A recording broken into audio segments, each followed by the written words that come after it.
யாரும் இல்லை ஊரில். வணக்கம், நான் தான் உங்கள் அக்கறை யாரும் பேசுகிறேன். இன்றைக்கி ஒரு குட்டி கதை சொல்ல போகிறேன். ஊரில் ஒரு பேச்சாளர், மதத்தை போதகர், ஒரு நல்ல பிரசங்கம் பண்ணுவார். ஆன்மீகத்தை பற்றி, இந்து மதத்தை பற்றி ரொம்ப சிறப்பாக பேசுகிறவர். அவர் ஒரு கூட்டத்தில் கடவுளை பற்றி பேசினார். வெவ்வேறு கடவுள்கள், இந்து மதத்தில் இருக்கிற வெவ்வேறு கடவுளை பற்றி பேசினார்.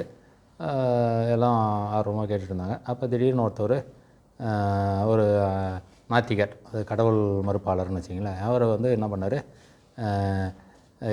எழுந்து சரி சாமியை எப்படியாவது, பேச்சாளர் இருக்காது, அவரை எப்படியாவது மடைக்கணும், அவர் நம்ம கேள்விக்கு பதில் சொல்லாத மாதிரி ஆக்கணும்ன்ட்டு, சாமி இப்போ நீங்கள் சொல்கிறீங்க கடவுள் ஒன்று தான் சொல்கிறீங்க, இந்து மதத்தில் பல கடவுள்கள் இருக்குது, எதுக்கு நாம் ஒரே கடவுளை கும்பிடலாம்ல, இங்கே வெவ்வேறு கடவுளை சொல்கிறீங்க, மாரியாத்தான்றீங்க, காளியாத்தான, முருகன்றீங்க, சிவன்ன்றீங்க, விஷ்ணுன்றீங்க, பெருமாள்ன்றீங்க, இது மாதிரி பல்வேறு கடவுள்களை சொல்கிறீங்க, ஒவ்வொரு இடத்துலையும் ஒரு கடவுளுக்கு சிறப்புன்னு சொல்கிறீங்க.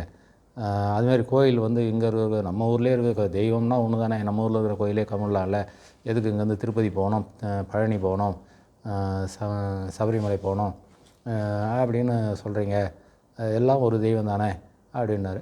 உடனே சரி, அந்த சொற்பொழிவாளர் என்ன பண்ணார், சரி ரைட் நீங்கள் கேட்குற கேள்வி சரிதான், நீங்கள் என்ன சாப்பிட்டீங்க காலைலன்னாரு.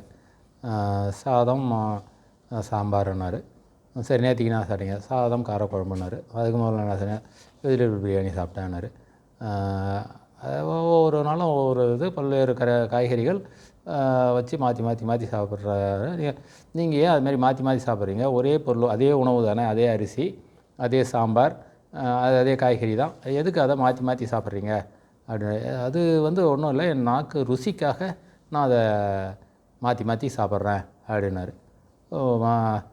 ருசிக்காக சாப்பிட்றீங்களா, அப்போ பொருள் இது ஒன்று தானே, உடலுக்கு ஆரோக்கியத்துக்காக தான் நீங்கள் சாப்பிட்றீங்க, உடல் அளவுக்கு தானே சாப்பிட்றீங்க, ருசிக்காக நீங்கள் வெவ்வேறு உணவில் உணர்றீங்களா. அது மாதிரி மனிதன், கடவுள் என்பது ஒன்று, அதில் ஒன்றும் மாற்று கருத்துலாம் இல்லை, அவனுடைய மன திருப்திக்காக, மன சந்தோஷத்துக்காக பெருமாளை கும்பிட்றாரு, திருப்பதிக்கு போய் பெருமாளை கும்பிட்றாரு, பழனியிலேருந்து முருகரை கும்பிட்றாரு, இதுக்கு போயிட்டு சபரிமலை போயிட்டு ஐயப்பனை கும்பிட்றாரு.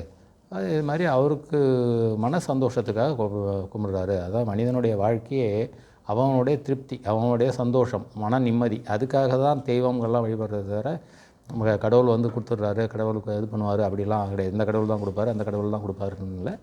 எதுவாக இருந்தாலும் அவரவர்கள் மன நிம்மதிக்காக என்ன செய்கிறார்களோ அதுவே அது நல்லபடியாக நடந்துடும். ஏதோ ஒரு சந்தோஷமாக ஒரு இதை பண்ணால் அது நல்லா நடந்துடும் அப்படின்றது தான் அந்த கதையினோட சுருக்கம். நன்றி, வணக்கம்.